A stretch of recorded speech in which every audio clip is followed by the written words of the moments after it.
মেয়েটাকে ভালোবাসতো, ওই মেয়েটা কি বলে ওদের বিয়েও হয়েছিল, ওদের বয়স ঠিকঠাক ছিল না বলে ওদের নিয়ে চলে গেল বাড়ি।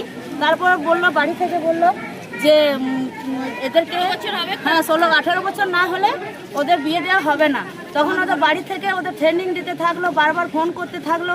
আর আমাদের ছেলেটা ওরকম করে ফোনে আমাদেরকে রেকর্ডিংও দেখিয়েছে যে এই করছে এই করছে, যে আশা দেবো যে বিয়ে করবো, কিন্তু এইটা প্রতিশ্রুতি দিয়ে পরে মেয়েটা বিয়ে করেনি, তাই ওই এই বিষয়টা হয়ে গেছে। কি নাম ছিল আর কথা কি হয়েছিল, কি মানে মানে কি করে মারা গেল? কি করে মারা গেছে ছেলেটা মানে বিকাল থেকে আমরা খুঁজে পাচ্ছিলাম না, কে মেরেছে সেটা আমরা জানি না। এখনই আপনারা কি চাইছেন? আমরা বিচার চাই, বিচার চাই।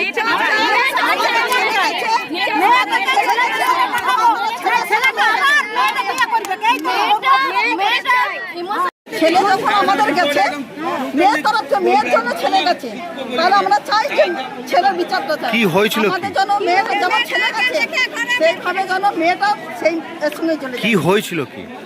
কি হয়েছে?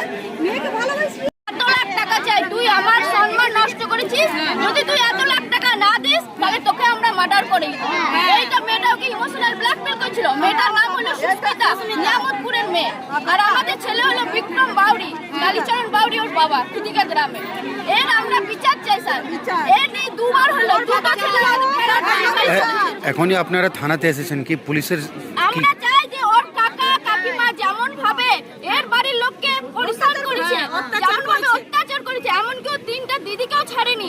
একটা দিদি ওর প্রেগনেন্ট, সেই দিদিটাকেও পুলিশ যে থ্রেট করেছে। আমরা